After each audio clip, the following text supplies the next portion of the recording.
Assalamualaikum warahmatullahi wabarakatuh.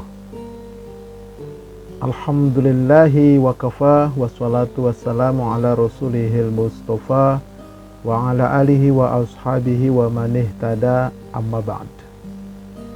Pertama dan paling utama, tiada kata yang pantas untuk senantiasa kita ungkapkan kecuali puji dan syukur kehadirat Allah Subhanahu wa taala dengan melafazkan kalimat hamdalah.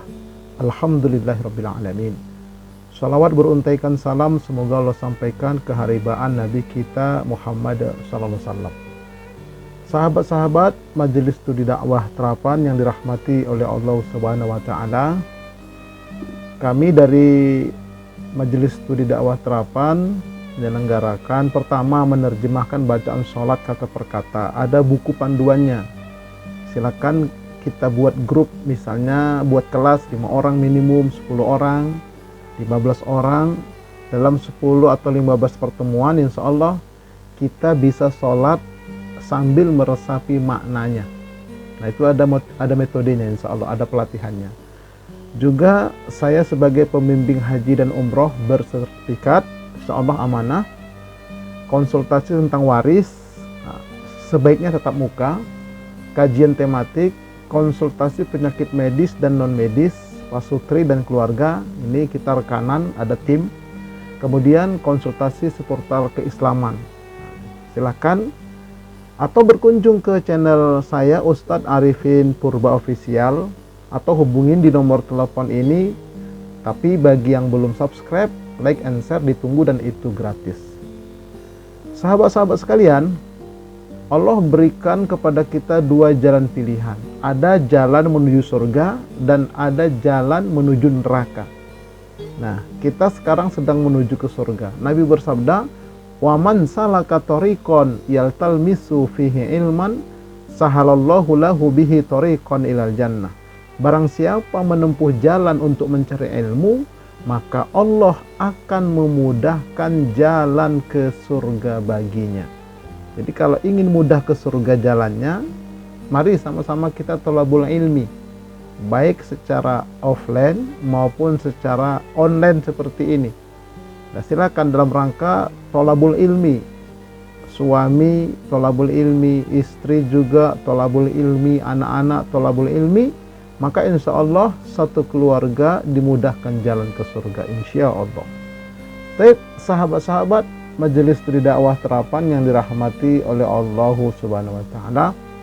Tema kita kali ini adalah tentang taubat yang tidak diterima Allah.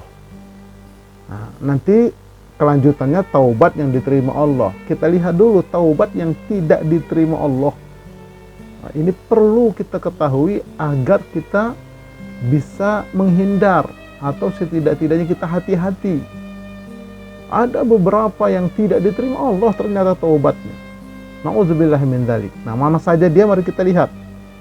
Jangan sampai kita ada di dalamnya. Kalau ada sampai di dalamnya, mari kita segera bertaubatlah, menghindar. Nah, ajalmu tidak menunggu taubatmu. Nah, camkan itu. Jadi ajalmu tidak menunggu taubatmu. Camkan itu. Nah, ini kata-kata ini luar biasa ini. Jadi ajal itu datangnya tiba-tiba. Ada orang yang mati di atas sepeda motornya atau di mobilnya. Ada orang mati sedang bersujud. Ada juga orang mati sedang membaca Al-Quran. Bagus. Tapi ada juga orang yang mati sedang main gaplek, sedang berzina, sedang korupsi, sedang melakukan kecurangan dan sebagainya. Padahal kalaulah diketahui oleh manusia, sakaratul maut itu dahsyat luar biasa. Luar biasa dahsyatnya. Sakaratul maut itu sangat mengerikan bagi orang-orang pelaku pembuat dosa, pelaku dosa-dosa besar. Nah, bagi yang tidak percaya, tunggu tanggal mainnya. Tapi kalau sudah datang, menyesallah. Nah, jadi inilah yang harus kita waspadai, bahwa ajalmu tidak menunggu taubatmu. Taib. Ada pembagian dosa itu dalam Al-Quran, ada dosa besar dan ada dosa kecil. Allah berfirman, A'udzubillahi minasyaitonir rajim.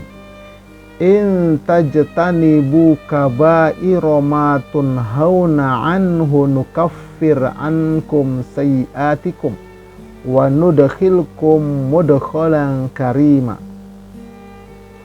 Jika kamu menjauhi dosa-dosa besar di antara dosa-dosa yang dilarang kamu mengerjakannya, niscaya kami hapus kesalahan-kesalahanmu atau dosa-dosamu yang kecil, dan kami masukkan kamu ke tempat yang mulia, yaitu surga. Surah An-Nisa ayat 31. Jadi berdasarkan ayat ini, kata ulama-ulama tafsir, bahwa dosa manusia itu ada yang besar, ada yang kecil. Nah, tentang dosa kecil nanti kita akan kaji pada kesempatan lain. Ini dosa besar dulu, mari kita lihat. Ada dosa besar. Nah, macam-macam dosa besar itu sangat banyak, ya, cukup banyak. Mari kita lihat. Ada dosa berbuat syirik, itu dosa paling besar. Kemudian durhaka kepada kedua orang tua, termasuk durhaka kepada suami, durhaka kepada guru, zalim kepada istri, itu dosa besar. Membunuh tanpa alasan yang syar'i, meninggalkan salat wajib waktu masih muda-muda dulu, itu dosa besar. Tidak mengeluarkan zakat padahal dia mampu, zakat fitri, zakat mal. Tidak berpuasa Ramadan padahal tidak ada halangan syar'i bagi dia. Tidak berhaji padahal dia mampu. Kemudian memutuskan hubungan silaturahim gara-gara berebut warisan dan sebagainya, itu dosa besar.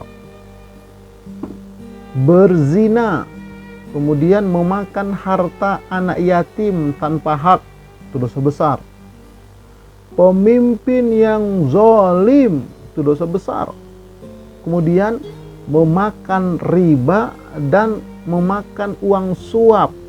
Uang suap seperti dalam pemilihan kemarin, baik pilpres maupun pileg atau pilkada, itu menerima suap, memberi suap, menerima suap, itu dosa besar.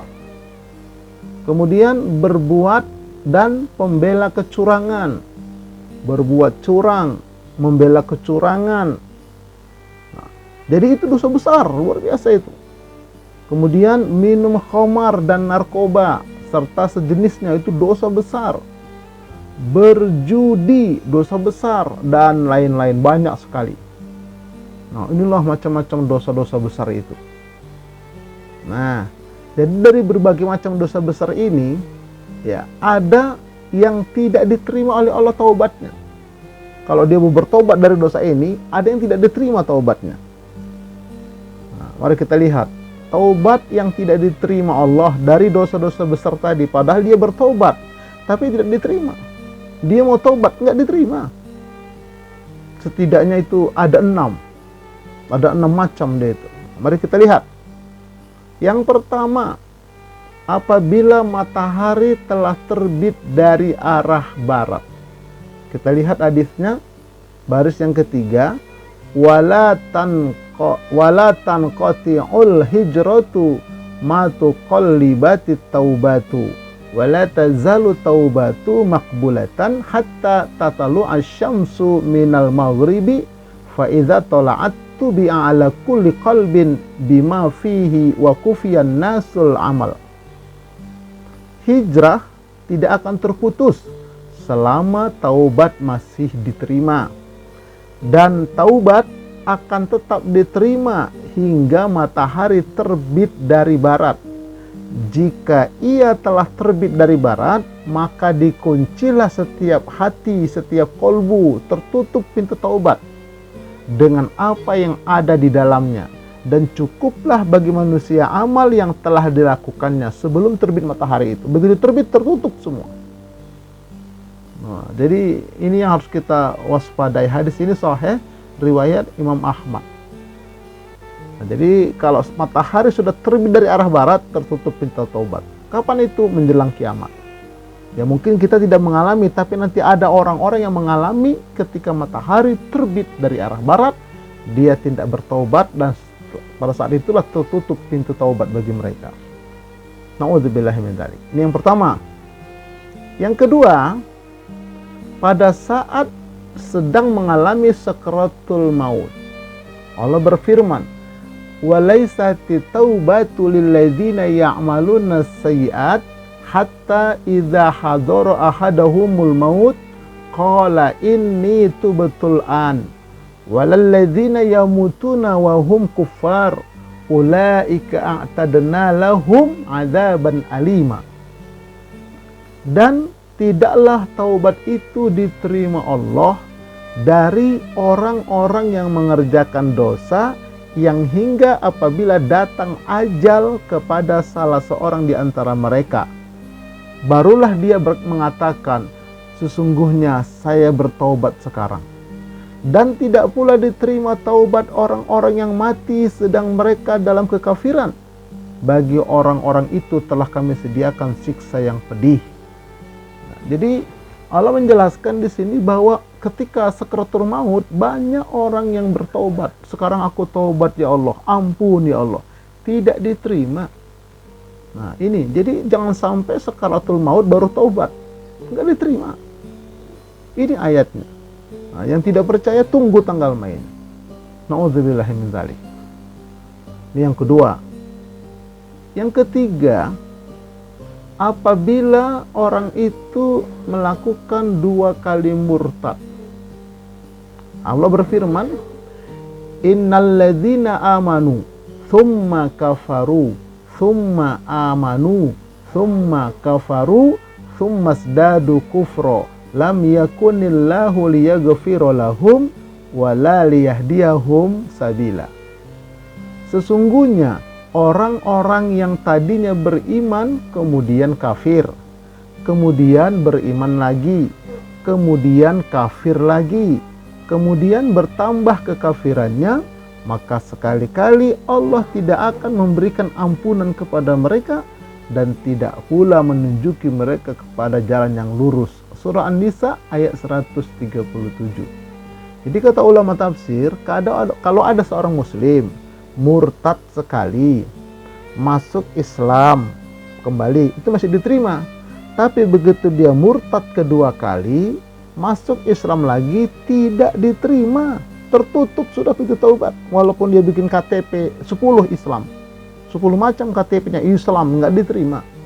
Kenapa? Sudah bolak-balik murtadnya. Nah inilah yang ketiga. Jadi hati-hati, banyak orang seperti itu ya, beragamanya main-main, dia tidak diterima. Walaupun orang mengakui dia itu muslim, di sisi Allah sudah tidak diterima, tidak mendapat ampunan dari Allah. Kenapa? Bermain-main dia. Itu yang ketiga. Nah yang keempat, mati dalam keadaan musyrik. Orangnya musyrik, berbuat syirik, tidak bertaubat, dia sampai mati nggak diampunkan, nggak diterima taubatnya. Innallaha la yaghfiru ay yushraka bihi wa yaghfiru ma duna dzalika liman yasha. Wa may yusyrik billahi faqad iftara itsman 'azima. Sesungguhnya Allah tidak akan mengampuni dosa syirik, dan Dia mengampuni dosa selain daripada syirik itu bagi siapa yang dikehendakinya. Barang siapa yang mempersekutukan Allah, maka sesungguhnya dia telah berbuat dosa besar. Nah, jadi kalau ada orang berbuat syirik lalu dia mati, tidak diampunkan dosanya. Tapi kalau dia sebelum mati dia bertaubat, itu dia masih diampunkan. Tapi kalau dia sampai mati dia bertaubat, nggak diampunkan dosa syirik itu. Nah, begitu dia mati didoakan, tidak bisa diampunkan sampai hari kiamat, sama-sama masuk neraka. Walaupun dia punya anak yang soleh dan soleha, walaupun katanya banyak amal ibadahnya, banyak wakafnya, sudah hapus semua itu. Gara-gara apa? Gara-gara perbuatan syiriknya itu. Perbuatannya namanya syirik, orangnya namanya musyrik. Jadi kalau mati dalam keadaan musyrik, tidak akan diterima taubatnya oleh Allah. Na'udzubillah min dzalik. Yang kelima, mati dalam keadaan fasik dan munafik. Jadi fasik dan munafik, kalau fasik itu ngaku Islam, tadi tidak mengamalkan Islam, yang rukun Islam yang 5 itu dia tidak mengamalkan, cuma mengucap 2 kalimat syahadat tapi tidak sholat. Mengucapnya pun tidak dengan hati, tidak dengan kolbu, hanya di mulut kayak orang munafik. Nah, jadi kalau orang munafik ini sudah saya sampaikan dalam video saya sebelumnya, ciri-ciri orang munafik dalam Al-Quran lebih 50, dalam hadis itu ada 5, silakan buka lagi ya, tentang ada 8 tingkatan manusia di sisi Allah, termasuk orang munafik ini. Jadi fasik munafik itu kakak beradik dia. Nah, kalau mati dalam keadaan fasik, mati dalam keadaan munafik, tidak diampunkan, tidak diterima taubatnya oleh Allah. Innal munafiqina fid darkil asfali minan nar walan tajida lahum nasira. Sesungguhnya orang-orang munafik itu ditempatkan di tingkatan yang paling bawah dari neraka. Tidak ada penolong bagi mereka. Munafik, fasik sama saja, itu abang adiknya. Na'udzubillahi min dzalik. Nah, kemudian yang keenam. Nah, di sini nih, yang keenam ini. Sengaja berbuat dosa. Itu dosa, tapi sengaja dia berbuat, dia lakukan. Entah karena tekanan dari orang lain, entah karena ancaman, entah karena dia mendapat uang. Nah, ini banyak ini melakukan seperti ini. Ya, misalnya para hakim, para jaksa, para pejabat eksekutif maupun yudikatif, legislatif, bahkan sebagian para ustadz, para kiai, para tokoh-tokoh agama, sengaja dia berbuat dosa, tahu itu dosa, dia perbuat dengan alasan nanti taubat, itu gak diterima taubatnya. Makanya Allah berfirman, innamat taubatu 'alallahi lilladzina ya'maluna su'a bijahalah thumma yatubu min qarib faulaika yatubullahu 'alaihim wa kanallahu 'aliman hakima. Sesungguhnya taubat yang diterima di sisi Allah hanyalah taubat bagi orang-orang yang mengerjakan dosa karena ketidaktahuannya, yang kemudian mereka bertaubat dengan segera. Maka mereka itulah yang diterima Allah taubatnya, dan Allah Maha mengetahui lagi Maha bijaksana. Jadi karena ketidaktahuan, ya, wah, saya selama ini tidak tahu ternyata itu rupanya dosa rupanya. Makanya saya kerjakan aja. Begitu dikasih tahu, dia belajar, itu dosa, dia taubat, itu diterima. Tapi kalau jelas ini curang, ini dia kerjakan, ini begini, dia lakukan karena takut ancaman, lebih takut kepada manusia ketimbang kepada Allah. Sengaja dilakukan dengan alasan nanti kan bisa pergi haji, bisa pergi umroh, bisa taubat. Nggak bisa. Kalau sengaja dosa itu dia kerjakan dengan alasan seperti tadi, tidak diterima taubatnya. Ini dalilnya. Yang diterima Allah itu karena memang dia tidak tahu. Kalau tahu jelas-jelas itu dosa, tapi tetap dia kerjakan, nah itu nggak diampunkan dosanya. Nggak percaya, tunggu tanggal mainnya. Jadi beragama ini harus serius, jangan main-main. Apalagi kita memberikan ceramah, udahlah, walaupun dosa kayak manapun nanti kalau kita taubat diterima. Ntar dulu, kalau tahu tuh dia sengaja dosa itu jelas-jelas dosa, jelas-jelas kecurangan di sana, jelas-jelas kejahatan di sana, dia kerjakan juga, dia bela juga karena takut kepada manusia, karena mendapatkan sesuatu dari itu. Dia takut kepada Allah, tidak takut kepada ancaman Allah. Itu nggak diterima taubatnya. Nggak percaya, tunggu tanggal mainnya. Sahabat-sahabat Majelis Studi Dakwah Terapan yang dirahmati oleh Allah Subhanahu wa taala. Insyaallah kita akan sambung nanti taubat yang diterima oleh Allah. Insyaallah kita akan sambung nanti bagaimana taubat yang diterima oleh Allah Subhanahu wa taala. Wallahu a'lam. Sampai jumpa. Kita tutup dengan doa kafaratul majlis. Subhanakallahumma wa bihamdika asyhadu an la ilaha illa anta astaghfiruka wa atubu ilaik. Assalamualaikum warahmatullahi wabarakatuh.